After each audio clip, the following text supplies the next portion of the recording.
para cada uno de nosotros esta noche. Y vayas preparando nuestro corazón para, al final, Señor, compartir de tu mesa, de estos elementos de amor, Señor, en el nombre de Cristo Jesús. Amén. Amén. Para ustedes que vienen por primera vez, nuestro sistema de enseñanza es ir a través de la Biblia y leemos y explicamos. Y dejamos que el Espíritu nos muestre cómo lo aplicamos en nuestra vida. Así que abran su Biblia en Miqueas capítulo 5. Miqueas capítulo 5. Al final del capítulo 4, el profeta Miqueas escribe que en los últimos tiempos Dios va a juzgar a las naciones a través de Israel. En Miqueas capítulo 4, versículo 11, leímos la semana pasada: pero ahora se han juntado muchas naciones contra ti y dicen: sea profanada y vean nuestros ojos su deseo en Sión. Mas ellos no conocieron los pensamientos de Jehová, ni entendieron su consejo, por lo cual los juntó como gavillas en la era. Los juntó como fajos en el granero. Eso significa gavillas en la era. Levántate y trilla, hija de Sión, porque haré tu cuerno como de hierro y tus uñas de bronce, y desmenuzarás a muchos pueblos, y consagrarás a Jehová su botín y sus riquezas al Señor de toda la tierra.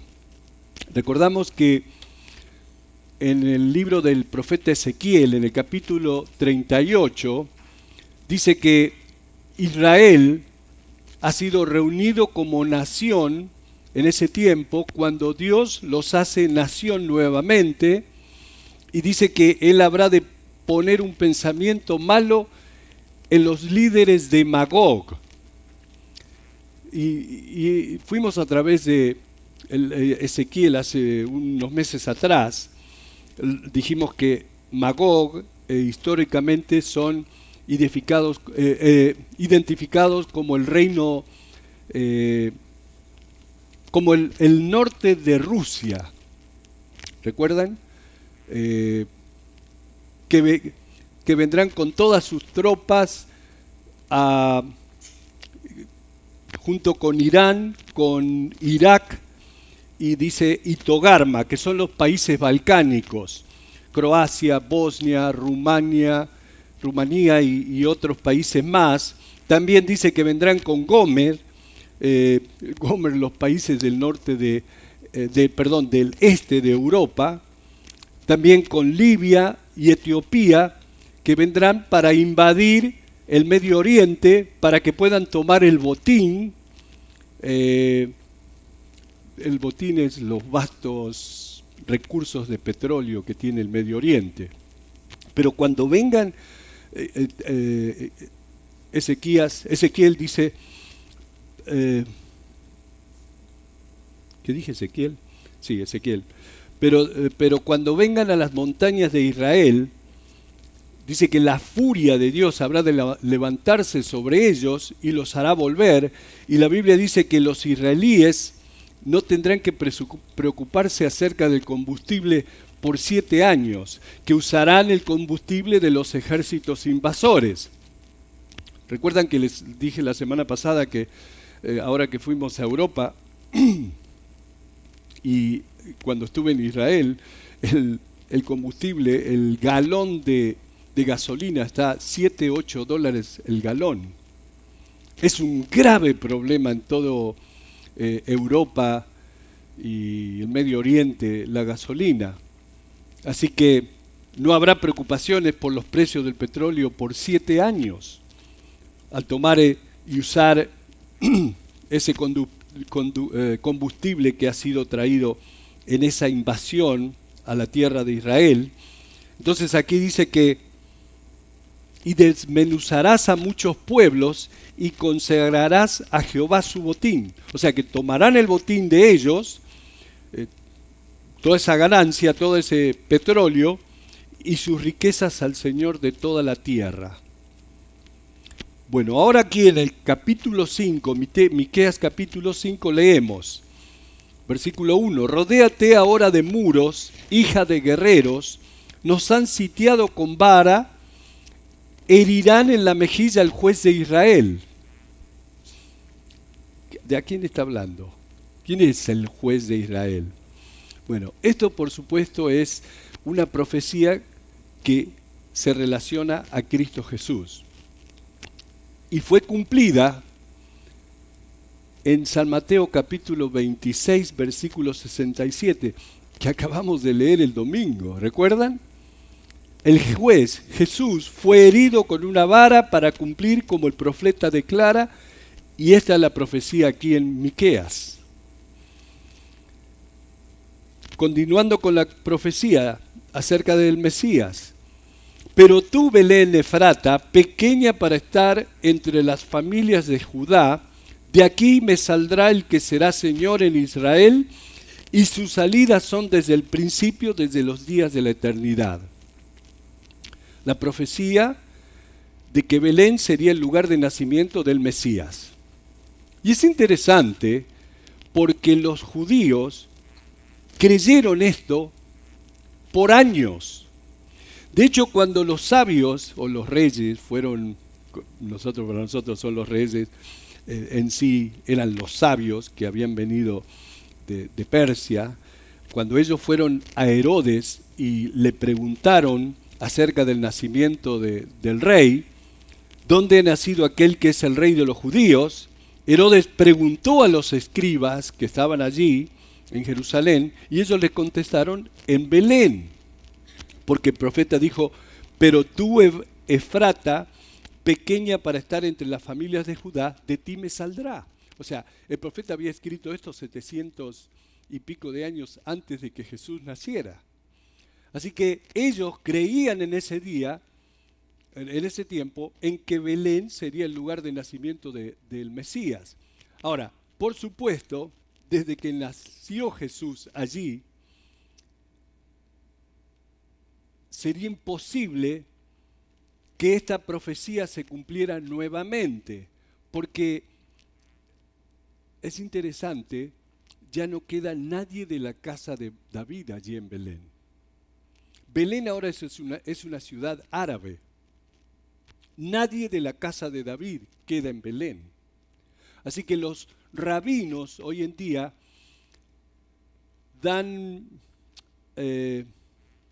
han hecho otra clase de interpretación para esta profecía aquí en Miqueas. Ellos dicen que esto no se refiere al Mesías, que se refiere a otra persona. Pero aún así, en el tiempo de Herodes, los escribas definitivamente creían y esperaban que Belén fuera el lugar de nacimiento del Mesías. Los escribas estaban muy cerca de la verdad. Y Belén fue el verdadero lugar de nacimiento de Jesús. Y desde la dispersión, cuando Tito, recuerdan, el general Tito entró en Jerusalén en el año 70 después de Cristo, Belén ya nunca más fue una ciudad judía. Y todavía hoy en día no lo es. Así que sería imposible ahora que el Mesías nazca allí, porque ya nadie puede probar la genealogía de David. Recuerdan que debe ser descendiente de David.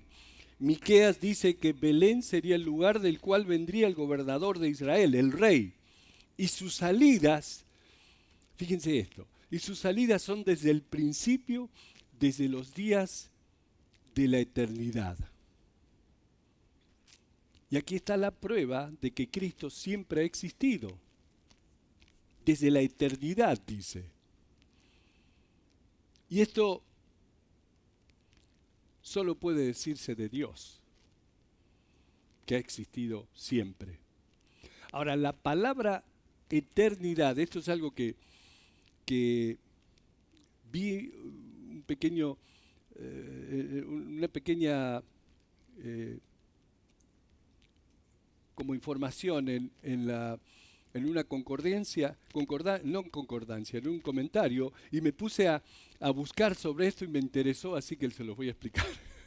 La palabra eternidad en hebreo es una palabra muy interesante. En realidad hay dos palabras en el hebreo que se traducen eternidad. La primera significa punto de fuga. ¿Han escuchado ese término alguna vez? Yo no. ¿Qué significa esto? Bueno, en la geometría, un punto de fuga es un sistema de proyección crónica. En este caso, de acuerdo al significado hebreo,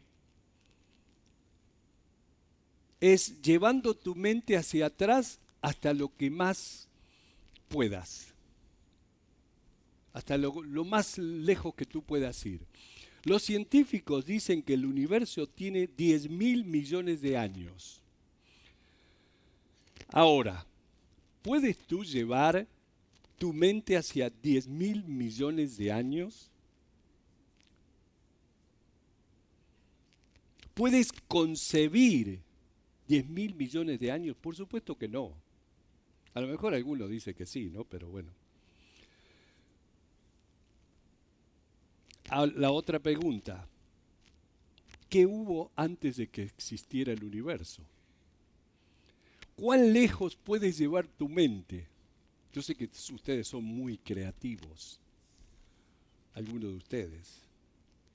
Nuestras mentes, siendo finitas, pueden ir hacia atrás, pero cuando más atrás vayamos, más angostas se vuelven las líneas, hasta que llega un punto de fuga, donde ya no puedes pensar más allá de eso.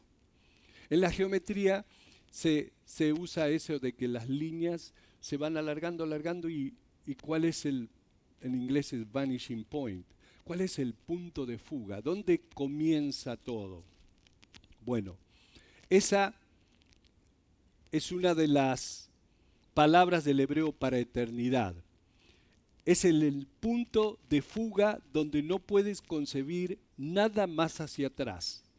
Esta particular palabra en el hebreo significa más allá del punto de fuga.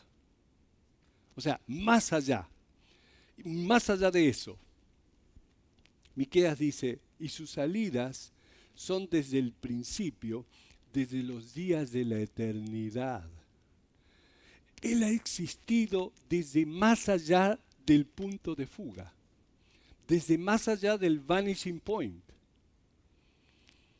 En San Juan capítulo 1 leemos, en el principio era el verbo, y el verbo era con Dios, y el verbo era Dios. Todas las cosas por Él fueron hechas, y sin Él nada de lo que ha sido hecho fue hecho. En el principio, dice. ¿Cuándo fue eso? La verdad no lo sé. Obviamente más allá del punto de fuga. ¿No les parece? En el principio era el verbo y el verbo era con Dios y el verbo era Dios. Y luego Juan dice, y el verbo se hizo carne y habitó entre nosotros. Y la palabra se hizo carne en Belén para que la profecía se cumpliera. Pero tú, Belén Efrata, pequeña para estar entre las familias de Judá, de ti me saldrá el que será Señor en Israel, y sus salidas son, Él ha existido siempre, desde el principio, desde los días de la eternidad.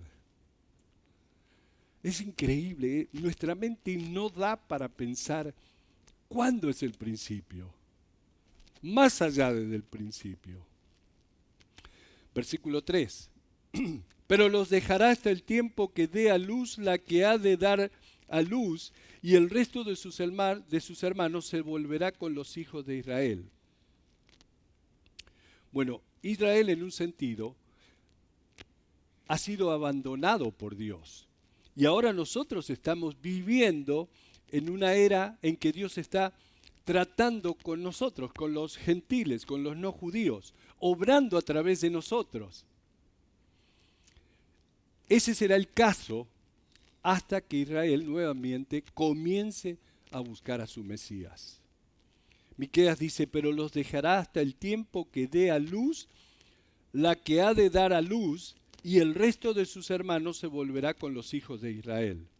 Y él estará y apacentará con poder de Jehová, con grandeza del nombre de Jehová su Dios, y morarán seguros, porque ahora será engrandecido hasta los fines de la tierra.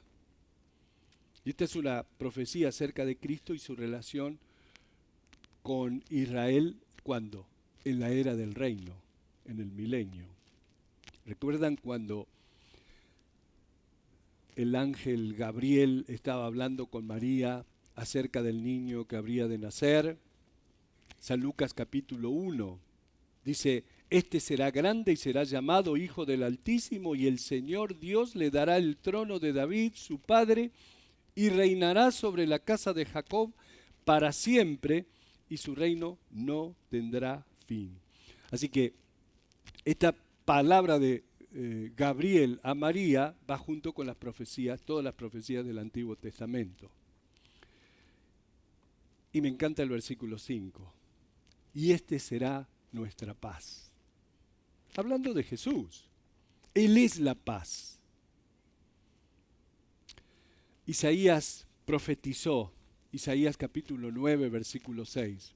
Porque un niño nos es nacido, hijo nos es dado, y el principado sobre su hombro, y se llamará su nombre admirable, consejero, Dios fuerte, Padre eterno, príncipe de paz.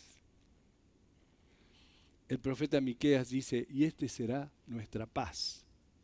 El apóstol Pablo, en Efesios capítulo 2, dice, porque Él es nuestra paz, que de ambos pueblos hizo uno, derribando la pared intermedia de separación, aboliendo en su carne las enemistades, la ley de los mandamientos expresados en ordenanzas, para crear en sí mismo de los dos uno solo y nuevo hombre, haciendo la paz.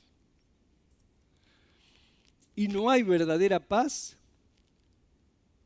hasta que los muros de separación son derribados entre los hombres. Él es nuestra paz, quien ha derribado esas barreras. Hermosas profecías acerca de Cristo, ¿no? Y este será nuestra paz cuando el asirio viniere a nuestra tierra. Bueno, esta, por supuesto, es una profecía de la invasión de los últimos días. Y cuando llare nuestros palacios, entonces levantaremos contra él 7 pastores y 8 hombres principales. ¿Quiénes son estos 7 pastores y estos 8 hombres? La verdad no lo sé. Lo vamos a descubrir cuando esto suceda. Hasta nueva información. Versículo 6. Y devastarán la tierra de Asiria a espada, y con sus espadas la tierra de Nimrod, y nos librará del asirio cuando viniere contra nuestra tierra y hollare nuestros confines.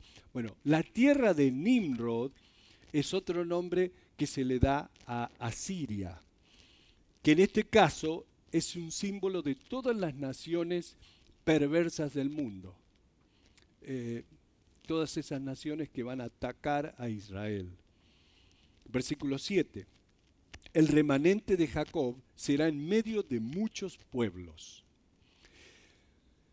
Y este probablemente, creo yo, sea el ministerio de los 144.000 judíos que estarán evangelizando durante el periodo de la gran tribulación. El remanente de Jacob será en medio de muchos pueblos, como el rocío de Jehová, como las lluvias sobre la hierba, las cuales no esperan a varón, ni aguardan a hijos de hombres. Asimismo, el remanente de Jacob será entre las naciones en medio de muchos pueblos, como el león entre las bestias de la selva, como el cachorro de león entre las manadas de las ovejas, el cual si pasare y hollare y arrebatare, no hay quien escape. Tu mano se alzará sobre tus enemigos y todos tus adversarios serán destruidos. Acontecerá en aquel día, dice Jehová, que haré matar tus caballos de en medio de ti y haré destruir tus carros. Haré también destruir las ciudades de tu tierra y arruinaré todas tus fortalezas. Asimismo destruiré de tu mano las hechicerías y no se hallarán en ti agoreros. Y haré destruir tus esculturas y sus imágenes de en medio de ti y nunca más te inclinarás a la obra de tus manos. Arrancaré tus imágenes de acera de en medio de ti y destruiré tus ciudades. Y con ira y con furor haré venganza en las naciones que no obedecieron. ¡Wow! ¿Saben cuándo es esto? Este será el periodo de la gran tribulación, del que leemos ¿dónde? Del profeta Daniel, que habla Jesús, y por el apóstol Juan en el libro de Apocalipsis, el periodo de la gran tribulación. Pero quiero que noten algo acerca de esta gran tribulación. Dios está declarando que durante la gran tribulación Él ejecutará venganza en ira y furia. ¿Pero contra quién? Contra los desobedientes, contra los que no aceptaron a Cristo Jesús como su Dios y Salvador. En este tiempo, antes de que comience el periodo de 7 años de tribulación y gran tribulación. Ahora, esto nos debería dar consuelo a nosotros, ¿no? Los cristianos, los que sí hemos aceptado a Cristo Jesús, el saber que Dios no nos tocará a nosotros con su ira. La ejecución del juicio de Dios y la ira vendrá, dice Miqueas, sobre los desobedientes de una forma que ellos nunca experimentaron y nunca imaginaron. Y esto recuerda a lo que leímos hace semanas atrás en San Mateo capítulo 24, donde Jesús dice, porque habrá entonces gran tribulación, cual no la ha habido desde el principio del mundo hasta ahora, ni la habrá, y si aquellos días no fuesen acortados, nadie será salvo, mas por causa de los escogidos, aquellos días serán acortados. Los escogidos. ¿Quiénes son los escogidos? Los judíos que no han aceptado a Cristo Jesús y durante ese periodo de gran tribulación van a tener la oportunidad de aceptar al Señor. O sea que durante ese tiempo el instrumento que Dios estará utilizando son los judíos, no la iglesia. Nosotros no vamos a estar aquí, sino su remanente fiel entre los judíos será el instrumento de Dios para hacer testimonio sobre la tierra durante el periodo de la gran tribulación. La iglesia estará con el Señor, en su gloria, celebrando las bodas del Cordero. Bendito aquel que es llamado para las bodas del Cordero. Jesús dijo, rogad para que puedan escapar de las cosas que vendrán sobre la tierra y que estén de pie delante del Hijo del Hombre. En Apocalipsis capítulo 5 leemos que hay un rollo en el cielo, lo cual es el título de la tierra en la mano derecha del Padre mientras está sentado en el trono, y el ángel proclama a gran voz, ¿quién es digno de tomar este rollo y romper el sello? Y el apóstol Juan comienza a llorar porque nadie es hallado digno en el cielo, ni en la tierra, ni debajo del mar, de tomar el rollo y de romper el sello. Pero el anciano dice, no llores, Juan, mira, el león de la tribu de Judá ha prevalecido para tomar el rollo y romper el sello. Y Juan dice, miré y lo vi a él como un cordero que ha sido sacrificado. Y él vino y tomó el rollo de la mano derecha de aquel que está sentado en el trono, y cuando lo hizo, los 24 ancianos llegaron con vasijas doradas que estaban llenas de incienso, que eran las oraciones de los santos. Y ellos las ofrecieron delante del Señor y cantaron una nueva canción.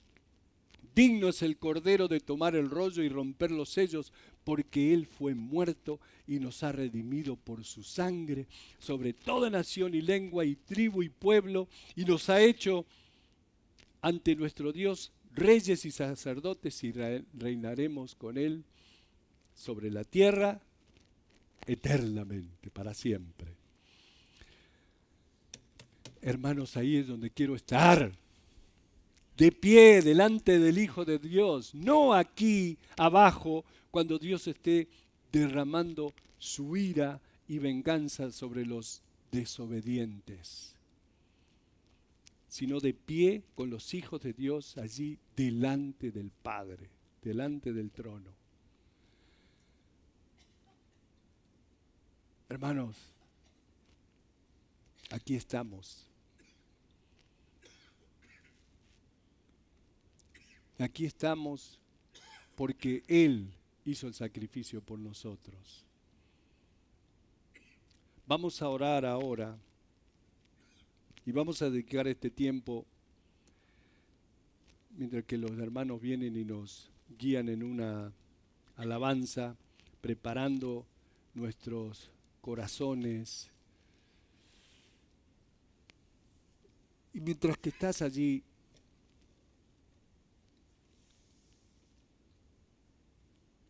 si hay algo que sabes,